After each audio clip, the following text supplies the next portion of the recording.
let's talk about some things that are going to slow down the production of your thyroid hormone. Number one would be stress. Stress has an intimate connection with your thyroid. This is why I often look at a cortisol test with my patients with hypothyroidism or thyroid disorders. Cortisol actually depletes free T3, which is your active thyroid hormone.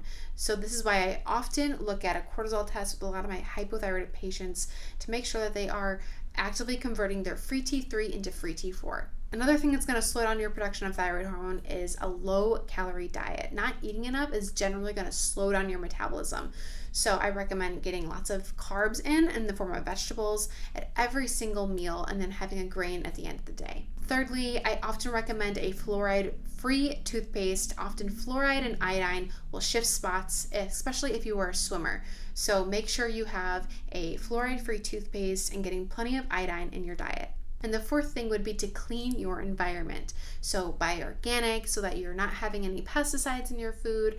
Clean your skincare and makeup products to make sure that they don't contain any heavy metals or any xenoestrogens. These are all going to be important in managing your hormones. And the very last thing would be celiac disease or other autoimmune conditions can definitely impact the thyroid. And this is where a gluten-free diet can definitely help to alleviate some of those symptoms.